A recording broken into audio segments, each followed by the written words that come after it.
The moment Louise Callahan stepped off the stage in Cutter's Creek, Texas, in the spring of 1882, she knew two things with absolute certainty. The dust was going to ruin her traveling coat, and the man leaning against the post office wall watching her with that particular brand of skeptical male superiority was going to be a problem. She was 26 years old, the daughter of a cattle rancher from Virginia who had died leaving her nothing but debt, and a lifetime of practical knowledge that no finishing school could have given her. And she had traveled 11 days by rail and coached to answer an advertisement posted in the Richmond Courier seeking a ranch manager for the Merritt spread outside Cutter's Creek. She had answered because she needed the work, because she was good at it, and because the advertisement had said nothing, not a single word about the position being reserved for a man.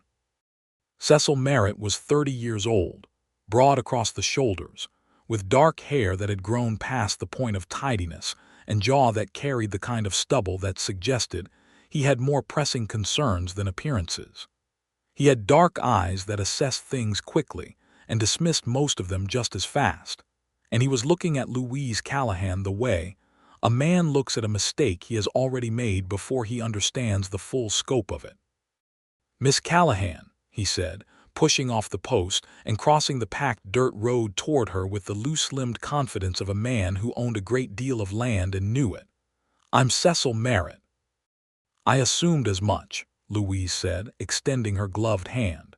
She shook his like she meant it, firm and unhesitating, which made something flicker across his face that she catalogued as surprise. "You're the only person here who looks both expectant and disappointed at the same time." He had not expected that. She watched him adjust. He was the sort of man who did so quickly, and she gave him credit for it even as she noted it for future reference.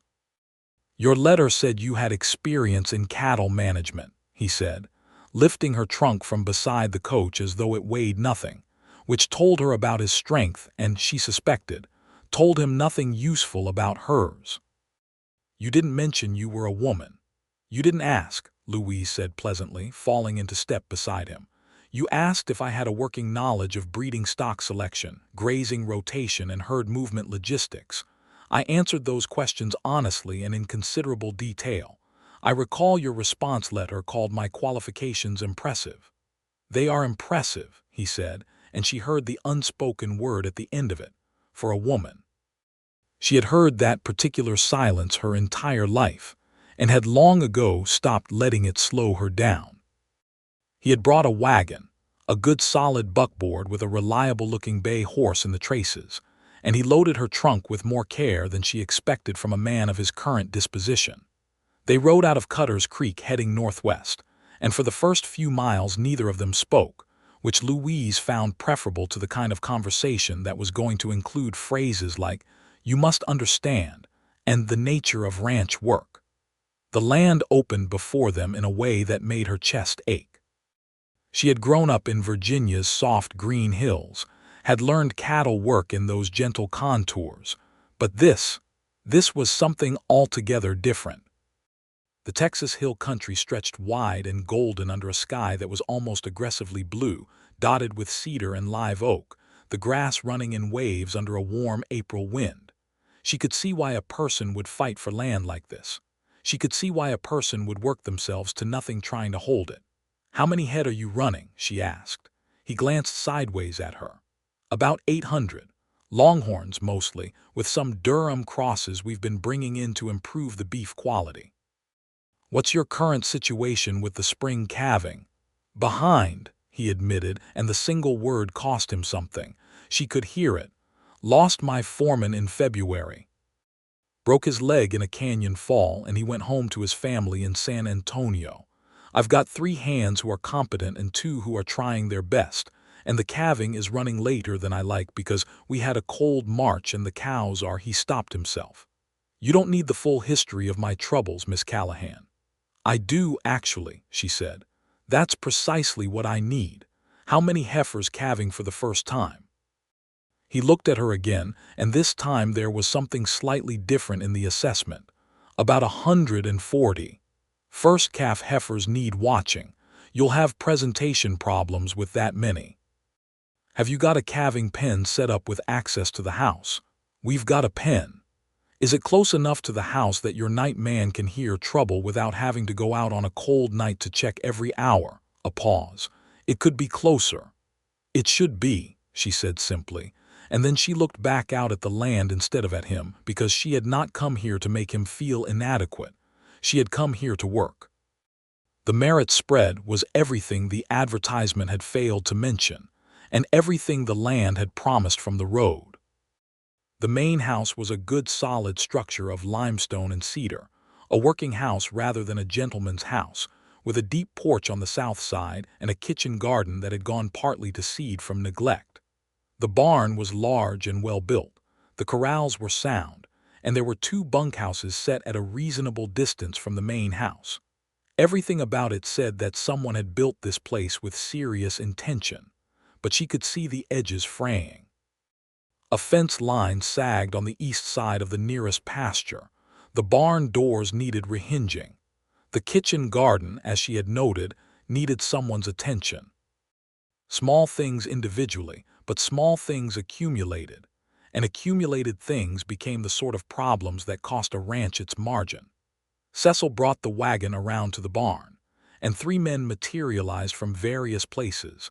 A tall, lean man with a gray-streaked mustache, a younger fellow with a sunburned nose, and a stocky man in his mid-40s who walked with the particular solidity of someone who had spent decades on horseback. "This is our new ranch manager," Cecil said, with only the briefest hesitation before the word manager. "Louise Callahan from Virginia. Miss Callahan, this is Pete Aldridge, my senior hand, Tommy Briggs, and Hector Verla." Pete Aldridge's mustache moved in what might have been the start of an objection, but he looked at Louise's face and must have found something there that made him set it aside. He touched his hat. "Ma'am," Tommy Briggs stared with the uncomplicated openness of the very young. "You're gonna manage the ranch." "That's the intent," Louise said, "and you're going to help me do it. What's your strongest skill, Mr. Briggs?" Tommy blinked. I'm a fair hand with a rope." "Good. We're going to need it during calving." She turned to Hector Verla, who had said nothing and was watching her with black eyes that held, she thought, the beginning of respect, or at least the possibility of it. "Mr. Verla, your background." "Cattle all my life," he said, his English carrying the cadence of someone for whom Spanish was the native language. "My family worked ranches in Coahuila before we came north. Then you know cattle better than almost anyone here, and I intend to use that knowledge if you're willing." Something shifted in Hector Verla's face. She would learn later that the previous foreman had not valued his experience at all. "I am willing," he said. She turned back to find Cecil watching her, with an expression she could not yet read with any confidence. He had crossed his arms over his chest, which with some men meant resistance and with others meant they were thinking hard. With Cecil Merritt, she was not yet sure which it was.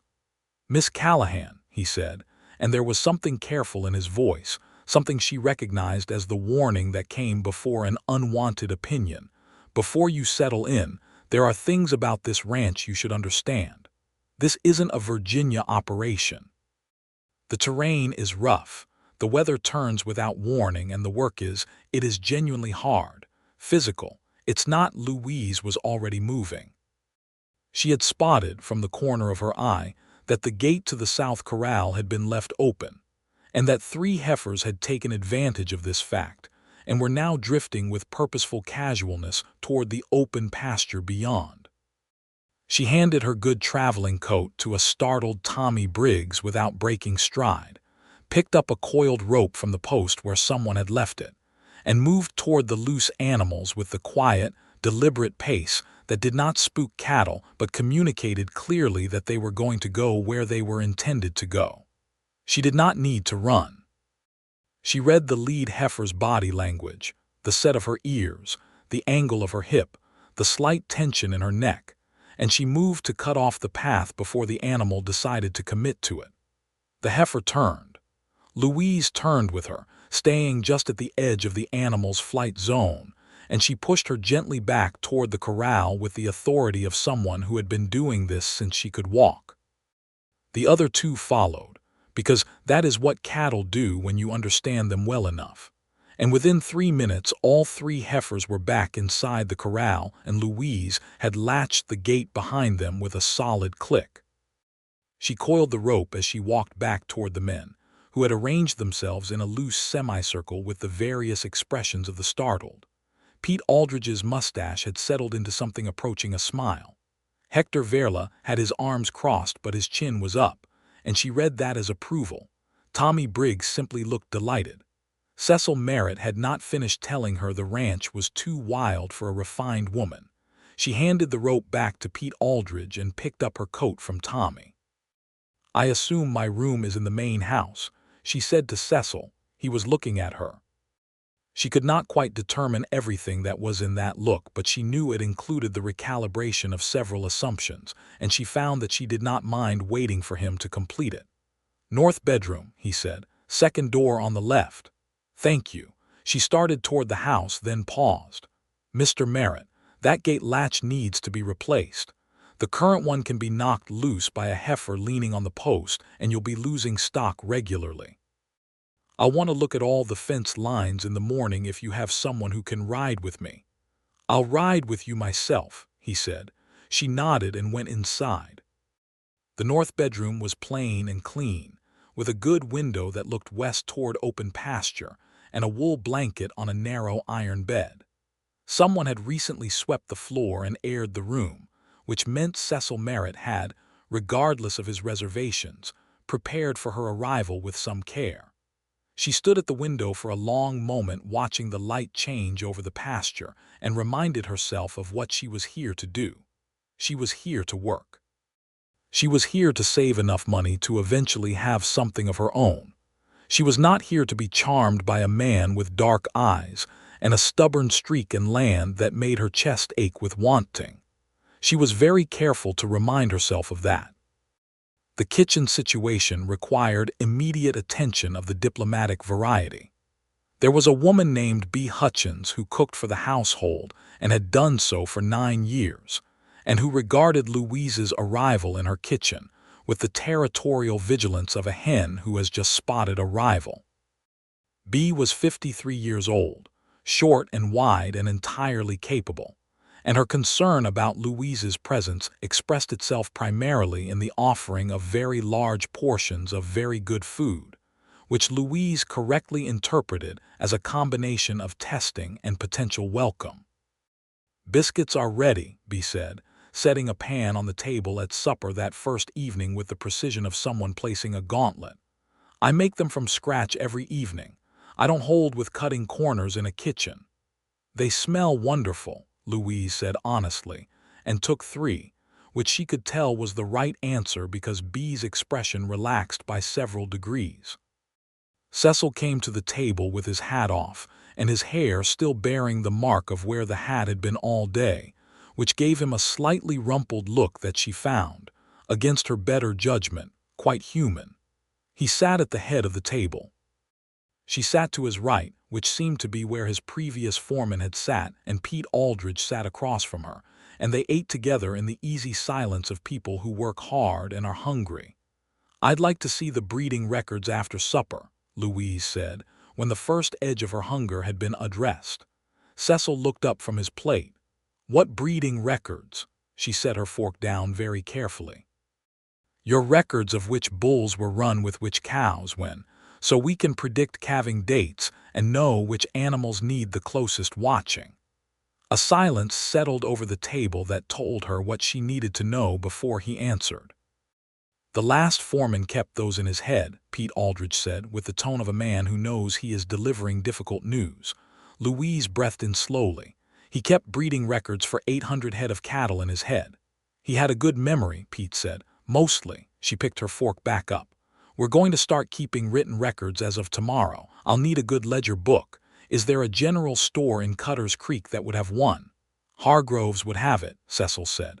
"Good. I'll also need to do a full inventory of the herd ear markings, age estimates, general condition, so we know what we're working with. That will take most of the week." She paused. "Is that going to be a problem for anyone?" She was looking at Cecil when she said it, but she was asking the whole table. "No problem," Hector Verla said, and she had not even heard him come in, but there he was at the far end, having taken his supper quietly while the conversation went on, and his voice was the kind of calm that comes from a person who has decided to commit to something. "I know the herd. I can help." "I was counting on that," she said, and she smiled at him, and he smiled back, brief and genuine. Cecil was watching this exchange. She was aware of it the way you are aware of the sun, not because you are looking at it, but because of the warmth on the side of your face. The first morning on the Merritt spread began at 4:30, when the sky was still deep indigo, and the air had the kind of cold in it that argued for a coat regardless of what the calendar said. Louise dressed practically her riding clothes, a divided skirt that her mother's friends had called scandalous, and that she had found indispensable, and was in the barn before Cecil arrived, which she could tell by the brief pause at the barn door that he had not expected. She was checking the condition of the horses, running her hands down the near foreleg of a good sorrel gelding, and noting the slight heat in his left fetlock that suggested a minor strain. She heard Cecil's boots on the packed earth and straightened without hurrying. "This gelding needs a few days off," she said. "He's got some heat in that left leg. Nothing serious, but working him on rough ground will make it serious." Cecil came to stand beside her and bent to feel the leg himself.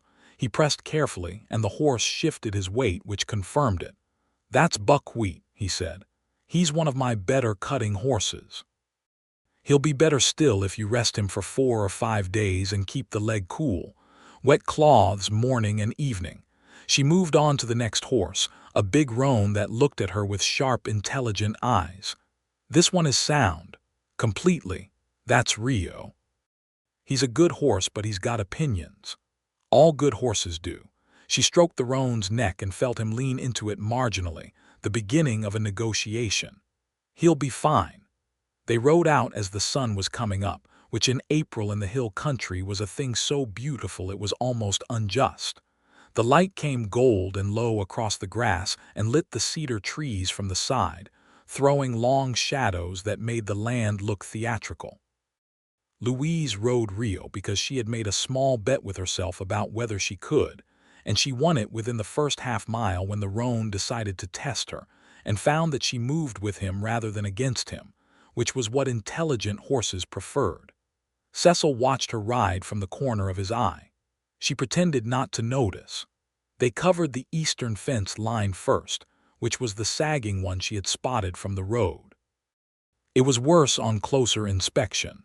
3 full sections of wire that had been stretched past their capacity and were now functionally useless, and 2 posts that had rotted at the base and would need to be pulled and replaced rather than shored up. "This section was always a problem," Cecil said, pulling up beside her and looking at the wire with the expression of a man who has been avoiding a conversation with a fence for some time. "The ground here is rocky and the posts don't seat well. You'll want to go with longer posts here and drive them deeper. It's worth the extra work at the outset." She looked up the line, estimating. "How far does this go before the terrain changes?" "About a 1/4 mile, then the ground firms up. We can fix this in a day with 3 men and the right equipment. Do you have a good post pounder?"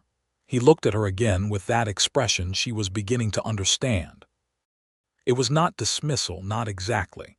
It was the expression of a man who is rapidly running out of reasons to believe what he believed and has not yet arrived at what to believe instead. "We have one," he said. "Good, we'll get it done this week. Losing that 1/4 mile of containment is costing you grazing rotation and probably the occasional steer as well." He did not argue. They moved on. The west fence was sound. The north fence had one problem section near a seasonal creek, where the water had undermined a post. She noted everything in a small leather-bound book she had brought in her coat pocket, writing in a clear hand that she had inherited from her father along with his straight back and his useful stubbornness. They found cattle as they rode, small groups drifting in the early morning, and she watched them carefully.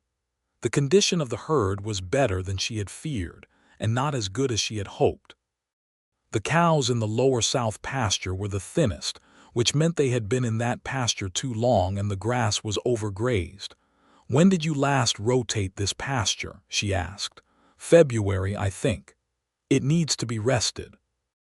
"Move these cows up to the north pasture. The grass there was good. I could see it as we rode, and let this ground recover. The north pasture is where I run my bulls. Can the bulls go to the west section for a while?" A pause while he thought through the logistics. "Yes," he said, "that works. Then we'll do it this week." They were back at the ranch by 9, by which time Bee had produced a breakfast that was in the nature of a statement about the seriousness of the world, and Louise ate steadily and in silence while the plans for the week arranged themselves in her mind with the satisfying precision of pieces fitting together. Cecil sat across from her and did the same, or appeared to. Once or twice she caught him looking at her, and not at the plans she knew were organizing in his own mind, but she did not remark on it. The week that followed was the kind of week that builds a person's reputation, which Louise understood even as she was too busy living it to think about that consciously. She worked from before sunup until dark, and she worked without drama or complaint, and the things she said would happen happened, and the things she said needed doing got done. The fence came down and went back up properly. The cows moved to the north pasture and within 2 days had visibly better energy. The bulls went to the west section with minimal disruption. The calving began in earnest on the 3rd day. A first calf heifer presented backwards, the calf's position making a natural delivery impossible at 2 in the morning, and it was Louise who heard her distress from the house, because she had positioned her window to catch the sounds from the calving pen, which was now close enough to hear if you were listening. She was out of bed and into the barn in 5 minutes, and she had the situation assessed in another 2. "I need someone with smaller hands than mine," she said, and then realized she was alone, and that smaller hands than her own were her own, and she got to work. It was the kind of work that required calm above everything else, a calm that had to exist in the person doing it and had to be communicated to the animal, and Louise had this particular quality in abundance. She worked steadily and carefully and with complete focus, and 20 minutes after she had arrived in the barn, a calf took its first breath in the clean-smelling dark, wet and indignant and alive. She was washing her hands at the barn pump when Cecil appeared in the doorway with a lantern and a look on his face that she had not seen there before. "I heard," he started. "She's fine," Louise said. "Calf is fine. It was a posterior presentation but not complicated once we got it moving." She dried her hands on a clean cloth she had brought. "You'll want to watch that heifer for the next day or so, make sure she accepts the calf. First-timers sometimes don't." He came into the barn and looked at the heifer, who was standing and already beginning to investigate the calf with the tentative maternal curiosity of the new. The calf wobbled and then found its legs with an optimism that Louise always found moving. "How did you know?" he said, not looking away from the animals. "Know what?" "That she was in trouble." "I could hear her," Louise said. "When a cow is in normal labor she makes certain sounds. When she's in distress she makes different ones. You learn to distinguish them and then you can't unhear the difference." She picked up the lantern she had brought and started toward the barn door. "Get some sleep, Mr. Merritt. We have a full day tomorrow." "Cecil," he said. She paused. "My name is Cecil," he said, "not Mr. Merritt. We're going to be working too closely together for formality to be practical." She looked at him for a moment in the lamplight, which turned everything warm and slightly uncertain. "All right," she said, "and I'm Louise." She went back to the house and lay in the dark for a while, listening to the night sounds of the ranch and thinking very deliberately about fence lines and grazing rotation and breeding records, and not about the quality of lamplight on a person's face. She mostly succeeded. By the 2nd week, something had shifted in the bunkhouse, and she knew this because Tommy Briggs had started saving her a seat at the breakfast table, and Hector Verla had begun offering his observations about the herd without waiting to be asked, which from a man of his habitual quietness meant something.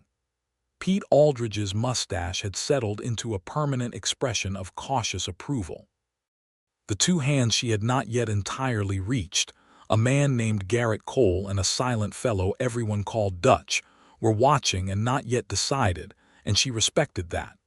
She did not need everyone to like her. She needed everyone to do their work well, and both Garrett and Dutch did that. Cecil was a more complicated calculation. He worked as hard as anyone on the ranch, which she had suspected but was glad to confirm. He did not delegate things he found distasteful, and then stand back with his arms crossed.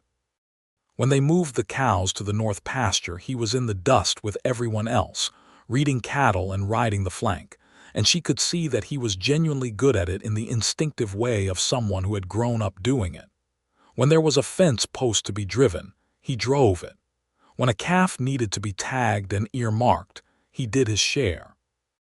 But there was something between them that had not resolved itself, a tension that was not hostile but was not comfortable either, and she recognized it as the tension of two strong-minded people who are still discovering how to occupy the same space without one of them diminishing. It came to a head on a Thursday, toward the end of the second week, over the matter of a bull. Cecil had a young Hereford bull imported at considerable expense that he had been planning to introduce to a group of selected cows to begin the process of upgrading the herd's beef qualities. Louise had reviewed the breeding plan and had a concern. "He's not ready," she said. They were standing at the fence of the bull's pen, and the bull in question was a handsome animal, red and white, well-muscled, with the confident posture of a young male who has not yet encountered significant difficulty. "He's what, 20 months old?" 22, Cecil said. "He's still too young to manage a large group. You'll run him ragged and he won't settle the cows he needs to, and you'll lose conception rates this season. Put him with 10 cows at most, see how he does, build him up over the next 2 seasons. Cecil looked at the bull and then at her. "I paid $400 for that animal." "I know, which is why it would be a shame to waste his potential by pushing him too hard before he's fully mature." She kept her voice level and her gaze on the bull. 20 good calves next season is better than 40 missed conceptions this season. My plan was 50 cows. I understand that was your plan." She turned to look at him directly now because this was the kind of conversation that required it. "I'm telling you it's not the right call for the animal or the herd. You hired me to manage this ranch. This is my management recommendation." The silence between them had weather in it, the kind of charged quiet that precedes something. She held it with him without flinching. 10 cows, he said finally, and the words came out with some difficulty, which she appreciated because easy agreements mean nothing. "We'll see how he goes." "Thank you," she said and meant it, and turned to walk back toward the barn, and then he said her name. "Louise." She stopped. There was something in the way he said it. She could not have explained this to anyone, would not have tried. That was different from all the other times he had said it that week. It had a quality to it like someone picking up something they had been careful not to touch. "I didn't believe you'd last a week," he said. "I want you to know that I know that was wrong." She did not turn around immediately. She looked at the middle distance, at the pasture with its good green grass and the cows moving placidly in the afternoon light, and she let the words land and settle. "I know you didn't," she said. "It's all right. Most people don't." She paused. "The thing about cattle work is that it doesn't care what you believe going in. It only cares what you can do." She felt rather than heard him move to stand beside her at the fence, close enough that she was aware of the warmth of him in the cooling afternoon air. "Where did you learn?" he asked. "Your father. He started it," she said. "And then he died when I was 16 and I finished learning by doing. We had 300 head and 2 hired men, and I was the most senior person left who knew what they were doing, so I became that person." She said it simply, because it was simple fact, but she watched his face take it in and felt the weight of it reflected there. "That's a hard way to come to a skill," he said. "Most of the best skills are." He was quiet for a moment. The sun was getting low in the west, spreading that particular amber light that made everything look like a memory. "What happened to the ranch?" he asked. "After your father.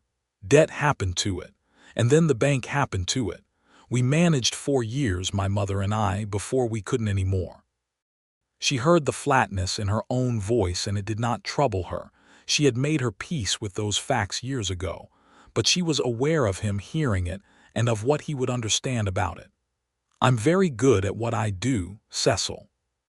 But I've been doing it on other people's land and for other people's money since I was 20, and I don't intend to do it forever." "What do you intend?" he asked, and his voice had the quality of genuine curiosity, careful and honest. "Land of my own," she said.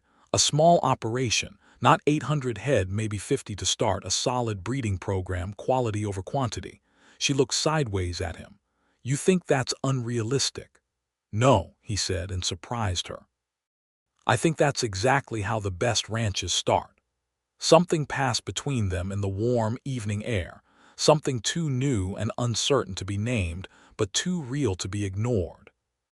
Louise felt it the way you feel a change in weather in your bones before your mind has processed it. "We should go in," she said. "Bee will have supper ready." "She will," he agreed, and neither of them moved for another moment, and then they did, separately, back toward the house, and the evening closed around the ranch with the soft sounds of cattle settling and horses in the barn, and the smell of wood smoke beginning from the kitchen chimney. The crisis came in the third week, as crises in cattle country tend to do, without the courtesy of announcing itself in advance. A spring storm blew in from the northwest on a Tuesday evening, the kind of storm that the hill country produced with a particular kind of drama: lightning that hit the high ground first, rolling thunder, and then rain that came in sheets so thick you could not see the barn from the house. It was also cold rain, the temperature dropping 20 degrees in an hour, which was survivable for healthy, mature cattle, but genuinely dangerous for newborn calves, and for the remaining heifers who had not yet delivered. Louise was out of the house before the storm fully broke, which meant she was moving through the first heavy drops toward the calving pen with a lantern and a coat that was rapidly losing the argument against the rain. Cecil met her at the barn door, also coated, also wet, with the expression of a man who has already decided he is not going to argue about anything tonight. "4 heifers still to go," she said, not stopping. "I want them inside. And any calf born in the last 12 hours needs to be checked. They can go down fast in cold rain." "Hector and Pete are already moving cattle," Cecil said, falling in beside her. "Tommy's bringing in the newborns." They worked through the storm with the focused urgency of people who know exactly what they're doing and why it matters.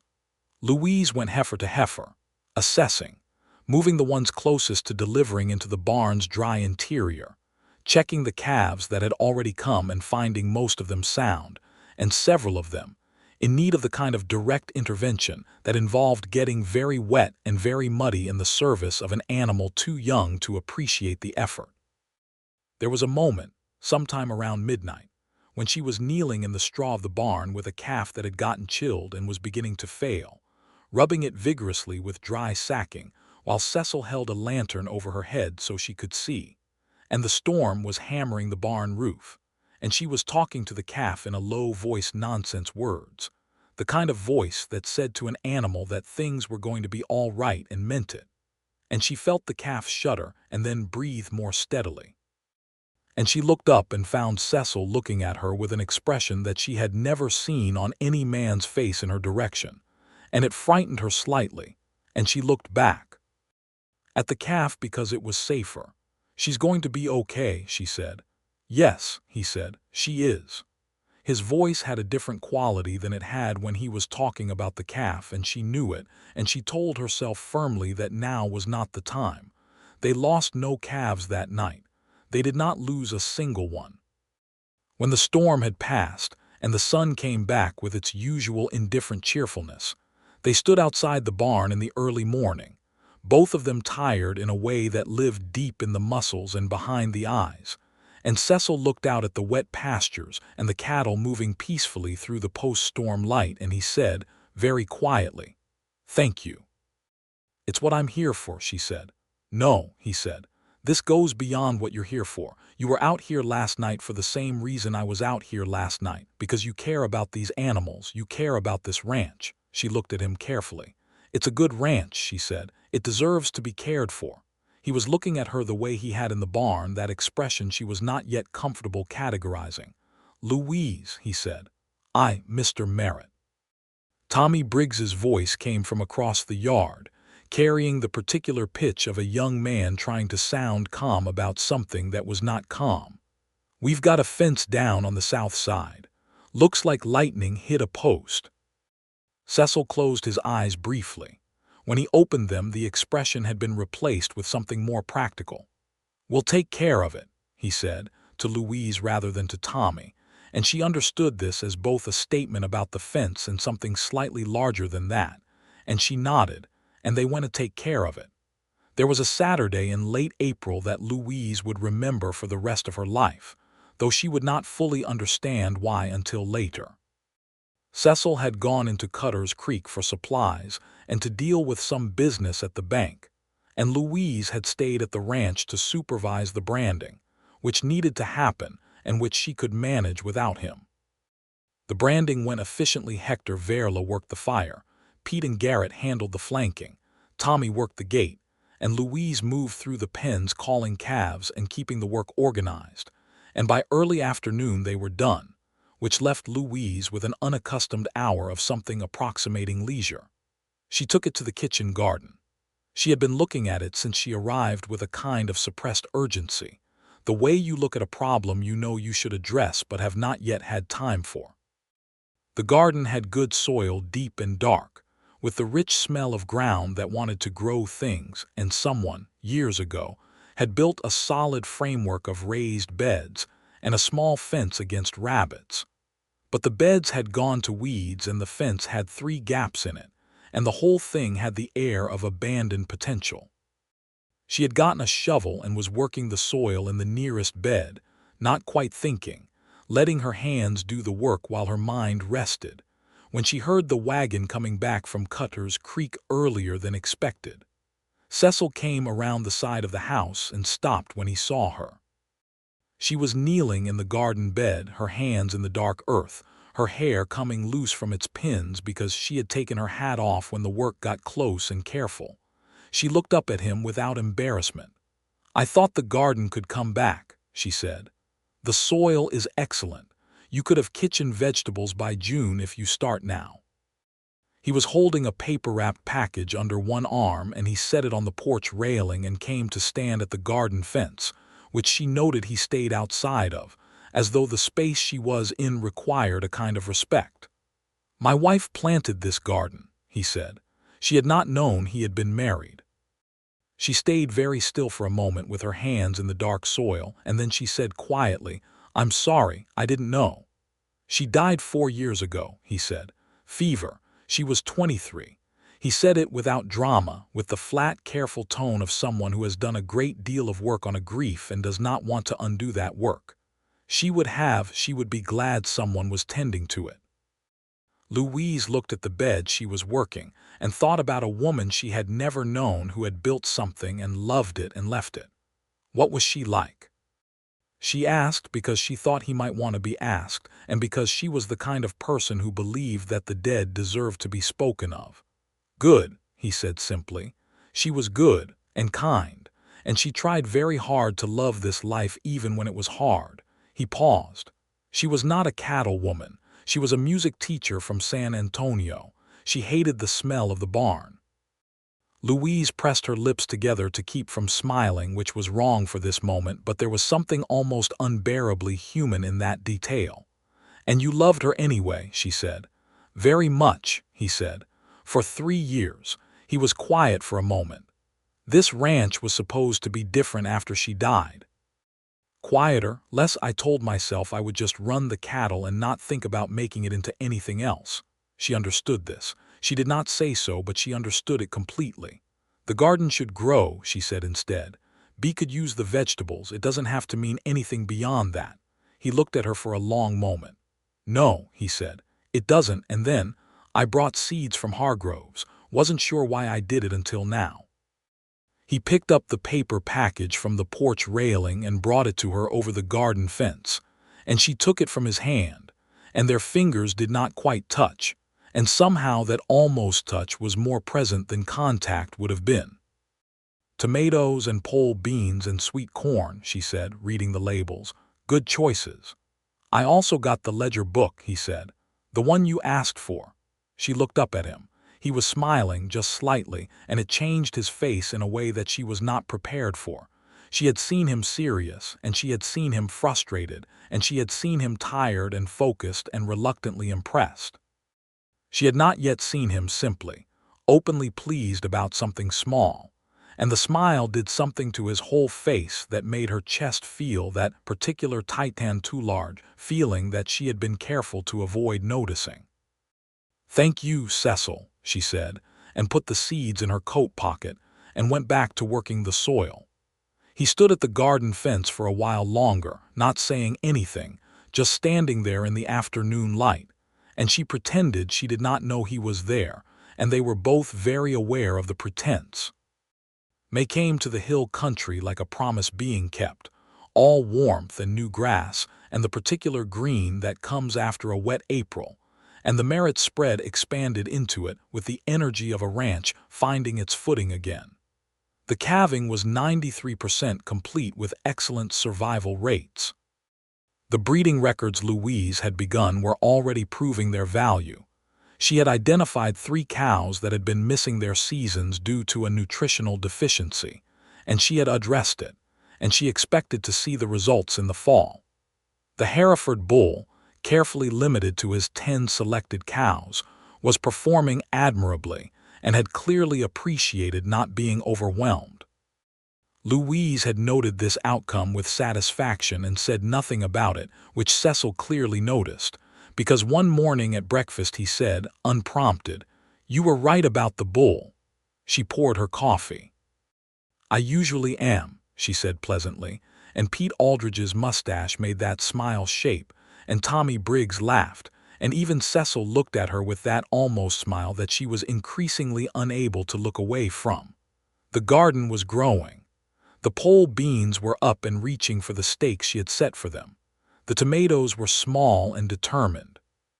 She watered them in the early mornings before the rest of the ranch work began, and sometimes she would look up from the watering and find Cecil's bedroom window light already on, which meant he was awake as early as she was, and she would think about what he was doing at 4 in the morning with a lamp lit, and she would decide the sensible thing was not to think about it.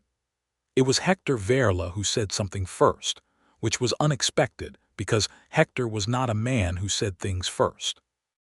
He said it on a Friday morning when they were out checking the south pasture, and it was just the 2 of them, riding easy in the warm morning, and it came with no preamble at all. "He has not looked at this ranch the same since you came," Hector said. Louise looked over at him. He was looking straight ahead at the cattle. "What do you mean?" Before he managed it, did what had to be done, kept it going. He paused. Now he watches it, the way a man watches something he loves again. She was quiet for a moment. "I've done some good work here. Things needed to be put right." "Yes," Hector agreed, "but that is not what I am saying." She looked ahead at the cattle, the good, healthy longhorns moving through the green pasture with the particular ease of animals that are well-fed and unstressed. "Mr. Verla," she said. Hector, I am here to work." He looked at her then, and his dark eyes held a kind of gentle perception that she found slightly inconvenient. "I know that," he said. "That is not what I am saying either." They finished the pasture check in companionable silence, and Louise thought very hard about grazing rotation the whole way back. The thing that changed everything was not a dramatic thing. It happened on an evening in late May, on the porch, during the kind of quiet hour that comes when the work is done, and the supper dishes are put away, and the ranch settles into itself. Louise had taken to sitting on the south porch in this hour with a cup of B's good coffee and her notebook, reviewing the day's notes and making her list for the morning. Cecil had taken to doing the same thing, on the other end of the porch bench, with his own coffee and the accounts ledger. They did not always talk. Sometimes they sat for an entire hour and said perhaps 15 words, and this had come to feel, without Louise noticing the transition, like the most comfortable part of her day. On this particular evening, Cecil had a problem with the accounts that he was working through with audible dissatisfaction, going back and forth over a page of figures with a pencil and a deepening frown, and Louise finally looked up from her own notes. "What's wrong?" she said. "The feed cost projections are off," he said. "I can't figure out where the discrepancy is. The numbers don't." He stopped himself. "I shouldn't burden you with it, Cecil." She kept her voice patient. "I am the ranch manager. The accounts are part of ranch management." He hesitated, and she understood that the hesitation was not about the accounts. It was about asking for help, which was a thing this particular man found difficult in the way that strong, stubborn people often do. She waited it out. He handed her the ledger. She looked at the figures, following the line of reasoning he had been using, and found the error inside 2 minutes, a feed delivery from March that had been entered twice, which had inflated the cost projections and made the numbers misalign. She showed it to him quietly, without ceremony, pointing to the entry. He looked at it. He looked at her. Something happened in his expression that was larger than the occasion warranted, and she understood that it was not about the accounting error at all, or not only about that. It was about the fact of being helped, simply and effectively, without judgment about the need. "Thank you," he said, and this time when he said it she did not deflect it. "You're welcome," she said. He did not look away. The evening light was doing that amber thing again, and the horses were settling in the barn, and somewhere in the distance a mockingbird was running through every song it knew. "Louise," he said, and her name in his voice, in that particular tone, made her set down her notebook. "Cecil," she said carefully, "I would like to tell you something." He set the ledger aside and turned toward her on the bench, giving this moment his full attention, which she was learning was one of his qualities. When he decided to give his full attention to something, he really did.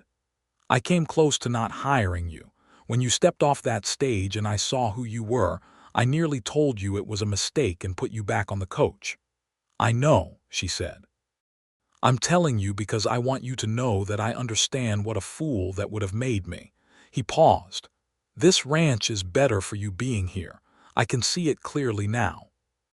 The herd, the pastures, the records, the fences, everything is better." Another pause longer. "I am better. I sleep at night now. I used to lie awake worrying about everything that was going wrong and everything I couldn't fix. Now he stopped, started again. "Now I lie awake for a different reason." She made herself stay very still because she knew something large was moving toward them and she did not want to startle it away. "I've been very careful," he said, "not to overstep. Because you're here to work and you've been clear about that, and because I lost Sarah and I was cautious. He looked at his hands briefly, then back at her.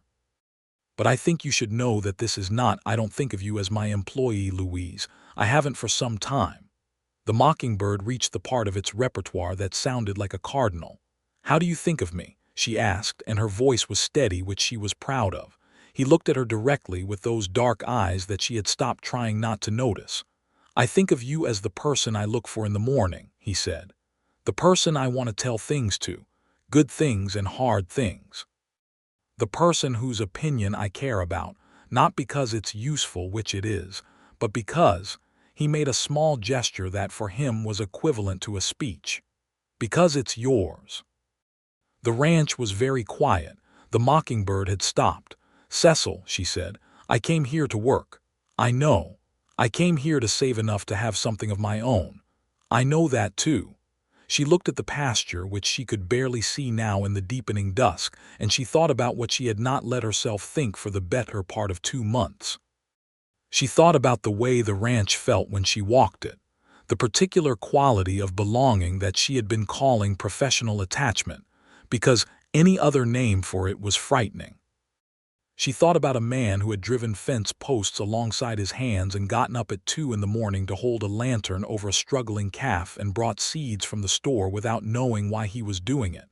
"I haven't," she started carefully. "I have not allowed myself to consider this, because I thought it would complicate things." "Does it?" She looked at him. "Terribly," she said. "It complicates things terribly." And then, more quietly, "I have thought about you at 4 o'clock in the morning when your lamp was on." Something crossed his face, something warm and undone, almost surprised, as though he had prepared for many responses but not for honesty that precise. He reached out and very slowly gave her time to move away if she wanted to. He took her hand where it rested on the bench between them. His hand was large and work-roughened and warm, and she let him take it and turned her palm up so their hands were properly holding each other. They sat like that for a long time, looking out at the dark pastures, not saying anything more, while the stars came out over the hill country in their thousands. What happened after that was not sudden, which was right, because neither of them was the kind of person who dealt well with sudden. It was gradual, like everything real. He rode beside her in the mornings, and the riding became the conversation, and the conversation became the understanding, and the understanding became something she had not planned for at all, which was the complete and total comfort of being known by another person. He knew how she thought about cattle and land and weather and numbers, and she knew how he thought about the same things, and the places where they agreed were many and the places where they disagreed were interesting rather than contentious, mostly. He kissed her for the first time on a morning in June, at the south pasture fence, for no dramatic reason except that she had been pointing at the tree line explaining a grazing rotation plan, and he had been watching her face rather than the tree line. And when she turned back to see if he was following her point, he was looking at her instead, and she stopped talking and he said, "May I?" in the voice of a man who is not entirely certain of the answer, and she said, "Yes," in the voice of a woman who is entirely certain and has been for some time. It was not a complicated kiss. It was quiet and careful and very warm, and it tasted like Bee's morning coffee, and she kept her hands where they were at her sides, and he kept one hand at her face, very gently, as though she might startle, which she found she did not. When they separated, she looked at him for a moment, and then she turned back to the pasture. "The east half should rest through July," she said, resuming the point she had been making. He looked at her, and then a smile broke across his face, the full smile, the one that changed everything about his features, and he turned back to the pasture too. "The east half should rest through July," he agreed. Bee knew before they told her, which was both unsurprising and, Louise suspected, the result of Bee being the kind of woman who saw everything that happened in a house. She expressed her approval by beginning to make a second kind of pie on Sundays, which was a clear upgrade from the previous arrangement of one kind of pie, and by telling Louise that her biscuit recipe needed to be shared with whoever was going to be running this kitchen, which was Bee's way of saying she considered the question settled. Pete Aldridge, when he found out, shook Cecil's hand with the formality of a man concluding important business and told Louise that the ranch had been waiting for the right person, and that she was, manifestly, the right person, which she found more moving than she expected. Tommy Briggs whooped, which was entirely in character. Hector Verla said nothing, but he looked at Louise with those dark, perceptive eyes and inclined his head slightly, and she knew it for what it was. It was Garrett Cole who surprised her. He came to her one morning in late June while she was at the garden and said, plainly and without preamble, "I want you to know I had it wrong about you when you came. I said things to Dutch that I shouldn't have said, about whether a woman could do this work." He looked at his boots and then at her. "I was wrong and I know it, and I'm sorry for it." She looked at him, a good-looking man of about 35 with the kind of honest face that made this kind of admission both harder and more credible. "I appreciate that," she said, "and I'll tell you what I've always believed about this. The work doesn't care who you are. You can either do it or you can't. I can do it." "Yes, ma'am," he said, "I know that now." He touched his hat and went back to work, and she watched him go and thought that the West, for all its roughness, produced a particular kind of person who, when shown clearly that they were wrong, had the character to say so.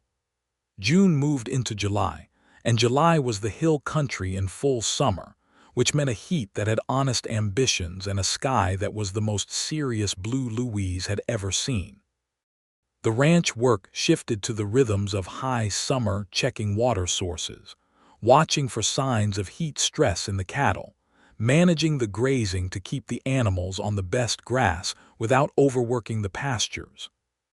There was a water situation in July that required quick thinking and teamwork, when the main stock tank developed a leak along its northern edge.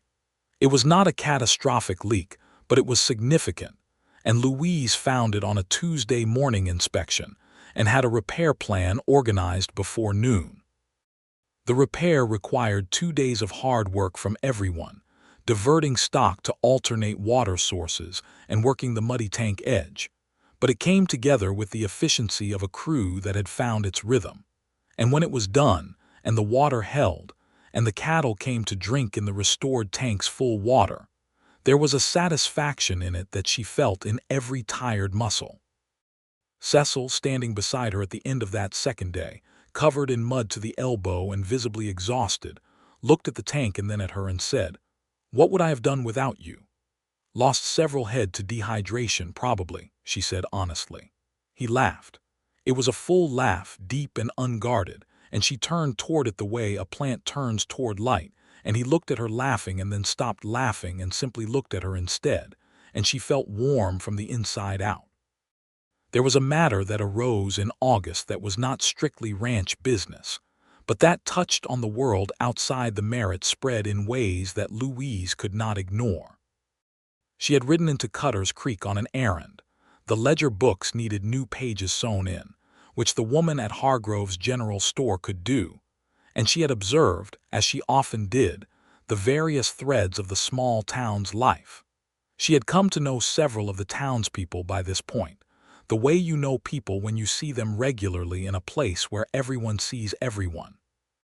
She knew the storekeeper Hargrove and his wife, and she knew the sheriff, a methodical man named Purcell who had the useful quality of being more interested in actual justice than in the performance of authority, and she knew the woman who ran the boarding house and several of the families who had homesteaded the land around Cutter's Creek.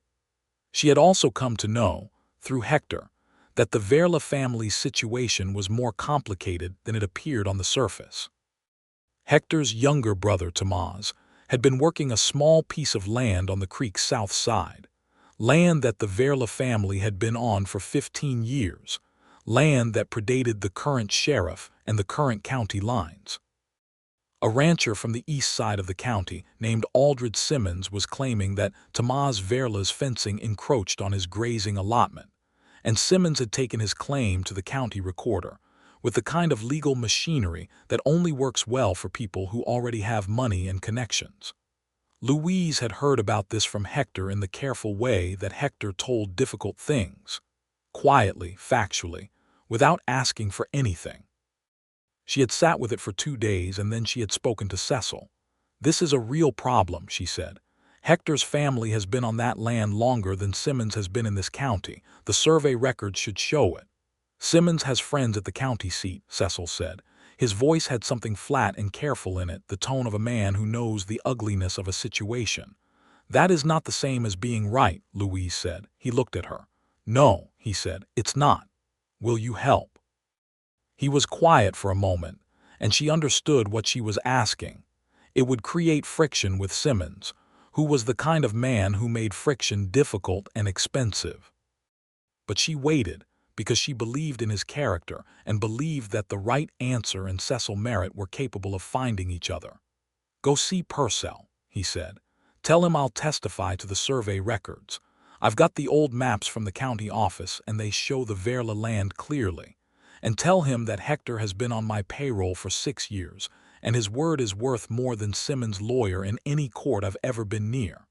She went to see Purcell.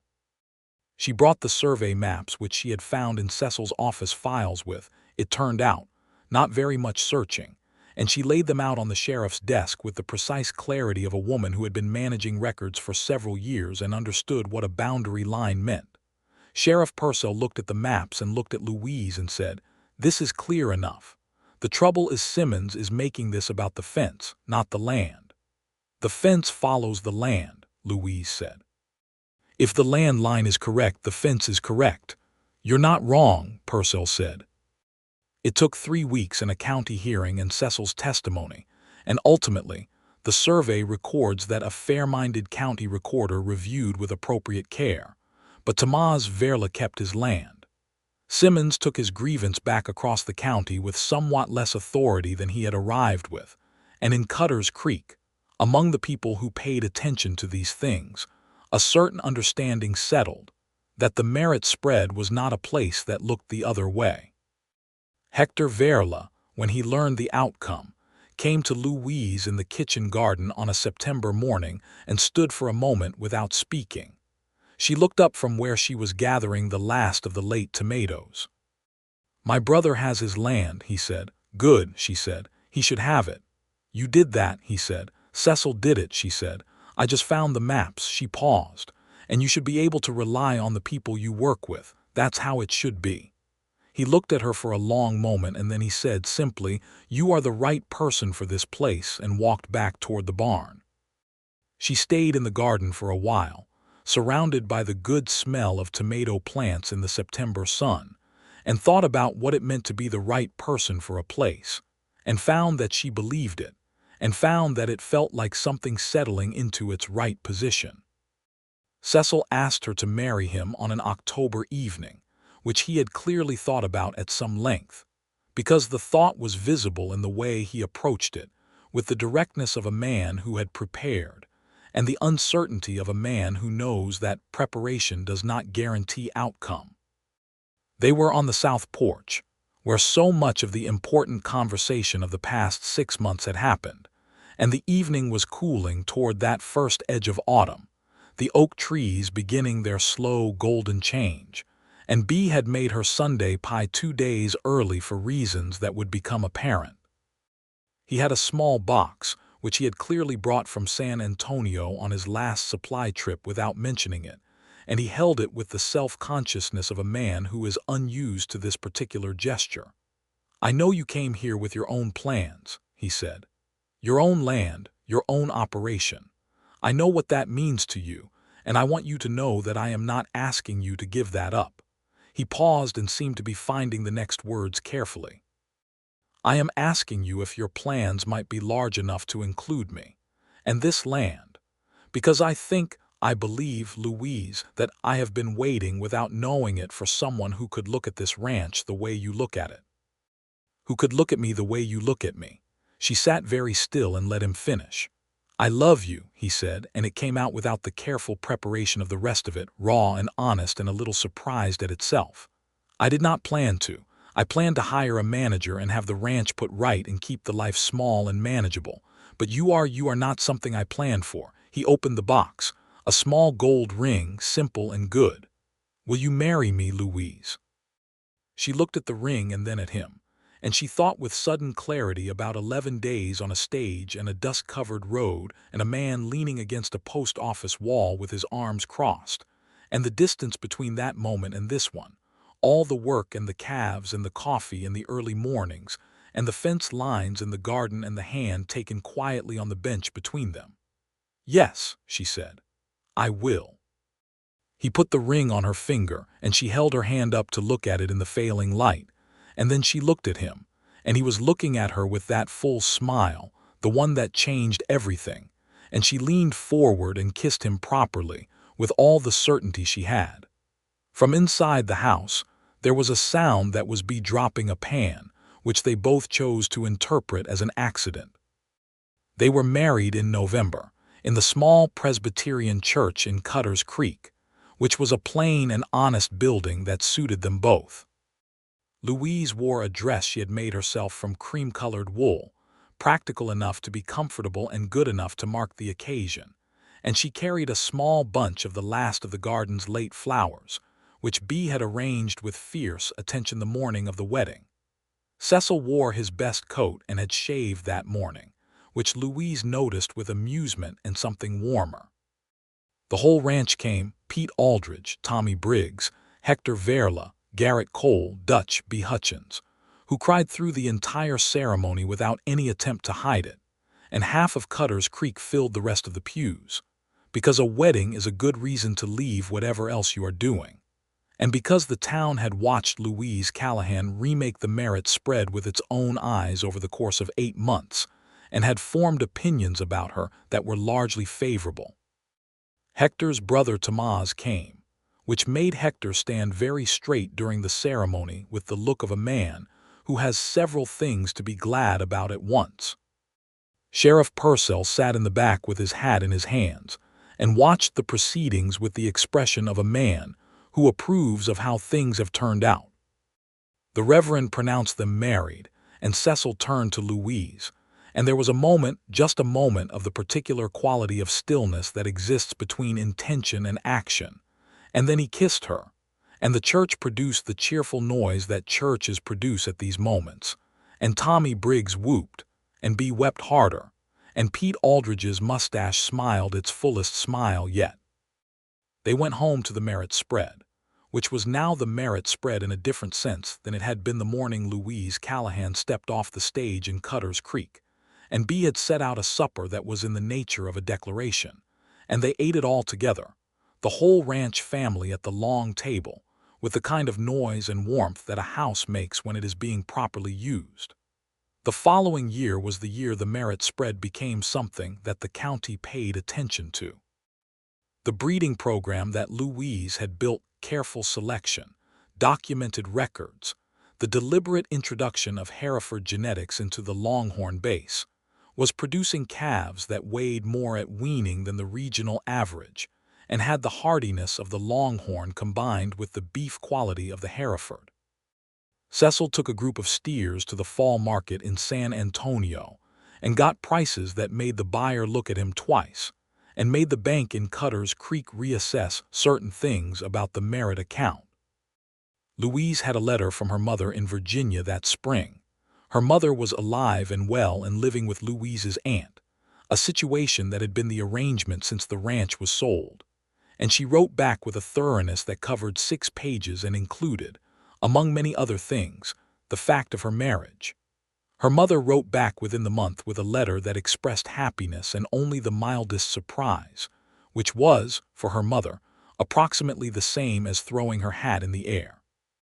Louise fell pregnant in the summer of the following year, which was 1884, and experienced this fact with the same practical attention she brought to everything else, making the necessary adjustments to her work schedule without drama, and continuing to manage the ranch with a competence that the pregnancy neither increased nor diminished.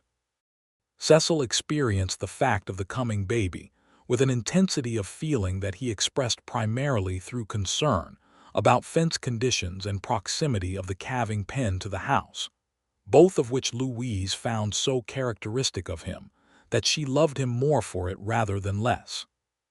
The baby was a boy, born in March of 1885, with his father's dark hair and his mother's appraising look at the world. They named him James Callahan Merritt because Louise had decided that the name should carry both sides of its history, and Cecil had agreed immediately, which told her something she had already known about him. James was, from the beginning, entirely himself, serious and curious, and given to watching things before he engaged with them, which Hector Verla said was a good trait in a person, and Tommy Briggs said must have come from his mother, and which Louise thought came from both of them in equal measure. He was 4 months old when Louise was back at full work, which Bea thought was too soon and said so, and which Louise thought was exactly right and said so with affection and firmness in equal measure, and Bea compromised by bringing James to the kitchen garden in a basket where Louise could see him when she came in from the pastures.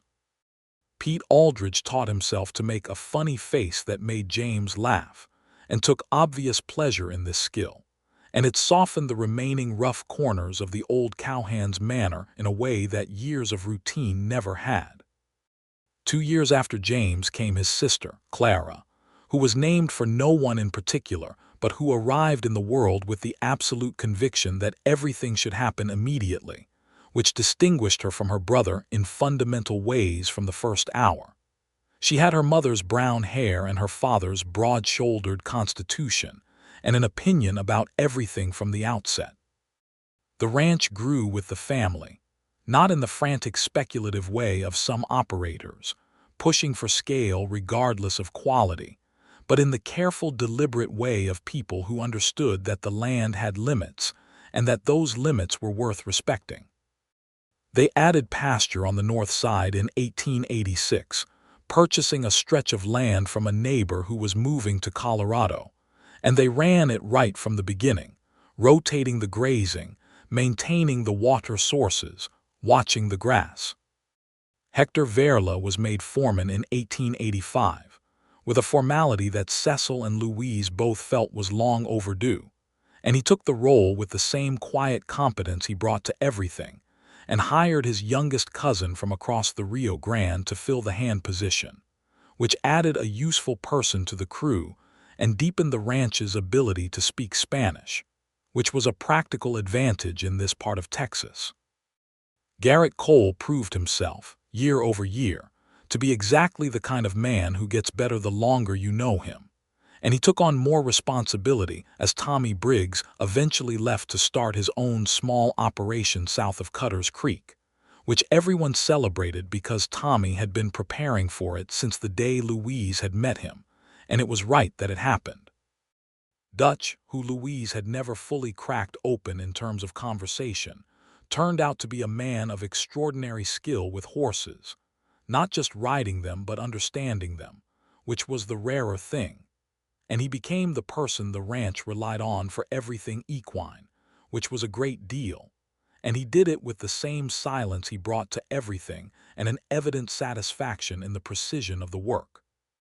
B. Hutchins retired from kitchen duty in 1888, moving to Cutter's Creek to live near her daughter, with a send-off from the ranch that involved all of B's signature pies produced simultaneously, which was a feat that Louise had helped her accomplish by spending an entire Sunday in the kitchen, and which resulted in a table that was spectacularly covered and a bunkhouse that was very happy for 3 days. Her replacement was a young woman named Rosa, Hector's cousin's wife, who cooked with the particular richness of the northern Mexican tradition, and who, within a month, had won the ranch's complete approval by producing a mole that made Pete Aldridge put down his fork in reverent silence. Louise, in the evenings of those years, would sometimes sit on the south porch with Cecil after the children were in bed, as they had sat in the early months before everything had changed, and they would look out at the dark pastures and listen to the ranch settle into its nighttime self. They had learned each other thoroughly by this point, his silences and her directness, his depth of feeling and her precision, the ways they were the same and the ways they were complementary, and the knowing had the quality of something built rather than found, which Louise felt was better. She had not given up the plan she had come with, the own land, the own operation. But she had found, in the way that only becomes visible when you are inside it, that the plan had not disappeared so much as transformed. The Merritt spread was hers as fully as it was Cecil's, and not by the force of law alone, but by the fact of everything she had poured into it, and she had stopped needing to hold the original plan alongside the present reality because the two had become the same thing. James turned 5 in March of 1890, which in the hill country was the kind of spring that reminded you what the word meant. The bluebonnets out along every road, the creek running full with the winter's rain, the cattle sleek and easy in the good new grass. He was already following his father and mother around the ranch with the serious attention of someone engaged in important study, and he had begun to ask questions about cattle that were better than a lot of adults managed, and Louise found in this a pleasure she had not anticipated, the pleasure of teaching, of watching a small person encounter a skill and begin to make it theirs. She was showing him, one morning, how to read the body language of a cow that was close to calving, the look of the udder, the softening of the ligaments at the tail head, the way the cow moved to separate herself from the herd, when she looked up and found Cecil leaning on the fence rail watching them both with an expression that she had come to know as his fullest happiness, the kind that didn't need to say anything because it was evident in the whole architecture of him. She met his eyes over James's dark head, and something passed between them that was all the seasons of the ranch and all the mornings and the storms and the calves and the garden and the ledger books and the evenings on the porch compressed into a moment, and she smiled, and he smiled back. "What does it mean when she stands away from the others?" James asked, looking up at her with those dark eyes that were exactly his father's. "It means she's ready," Louise said. "It means she knows what she needs and she's going to go take care of it." She looked at the heifer, who was moving with the purposeful calm of a creature acting on knowledge that predated any person's understanding of it. "Come on. We'll stay close and watch, but she'll manage it herself." They watched together, the boy and his mother, and a moment later his father, who had come around the fence to join them, as the cow delivered her calf in the warm spring morning without any assistance at all, the calf arriving in the good Texas light and shaking its head with the indignation of the newly arrived, and then finding its legs with that improbable optimism that Louise had never once in her life tired of seeing. James laughed, a child's pure, uncomplicated laugh, and Cecil put his arm around Louise's shoulders, warm and familiar, and she leaned into it, into him, into the ranch and the morning and the life that she had not planned and would not trade, and the calf took its first wobbling steps toward its mother, and the mockingbird in the live oak started its repertoire, and the hill country went about its old and excellent business all around them. It had started with a stage and a dusty road, and a man with crossed arms who did not believe what she could do. It had become this land and this family and this life, built the only way good things get built, by showing up every day and doing the work with everything you have, and finding, along the way, that the work and the person doing it beside you have become impossible to separate. Louise Callahan Merritt stood in the spring morning of 1890 with her husband's arm around her and her son at her knee, and the good Texas land running away to every horizon. And she was precisely where she meant to be, doing precisely what she was made for, and the only sound in all of it was the mockingbird, running through every song it knew.